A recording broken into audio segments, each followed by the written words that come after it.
जी अस्सलाम वालेकुम।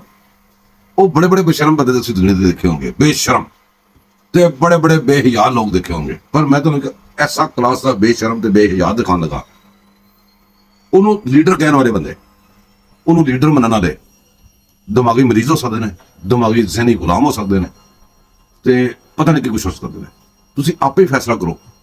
ऐ जरा बेशरम बंदे दी गल्लां सुनो। 35 पंचर तो वाजे तौर पे मुलव्वस थे। और तीसरा जो खिलाड़ी इसमें था वो 35 पंचर वाले नजम सेठी साहब केयरटेकर गवर्नमेंट वाले। सबसे पहले तो नवाजा जनाब नजम सेठी साहब को 35 पंचर लगाने पे। हम ये नहीं चाहते कि केयरटेकर वजीर आला पेंचर लगा के और फिर क्रिकेट बोर्ड का चेयरमैन लग जाए। लोग आपसे ये जानना चाह रहे हैं कि 35 पेंचर की बात कमीशन के सामने क्यों नहीं हुई?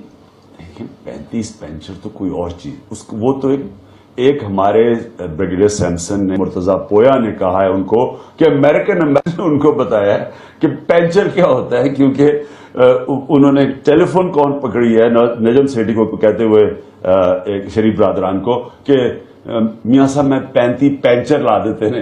अच्छा। तो वो उसने हमें बताया, वहां से ट्वीट हो गई थी। अच्छा, 35 पेंचर सियासी बात थी, मान गए आप। सियासी बात का मतलब कि एक ब्रिगेडियर सैमसन ने हमें बताया, उन्होंने मुर्तजा पोया से सुना, तो वो ट्वीट हो गई और वो 35 पेंचर। याद रखना ही गल कि इस शख्स ने, इस हरामी शख्स ने सब तो पहले रौला पाया सी, 35 पेंचर का रौला पाया सी, 126 दिन धरना दिता सी, ते पता नहीं किहड़ी किहड़ी बकवास करते सी इस मुल्क के खिलाफ, ते इस मुल्क के जिहड़ा वो इलैक्टेड प्राइम मिनिस्टर से वास्ते इस बंदे की बेशर्मी का इंतहा इस तो वध के उसने तो स्टार्ट होया सी।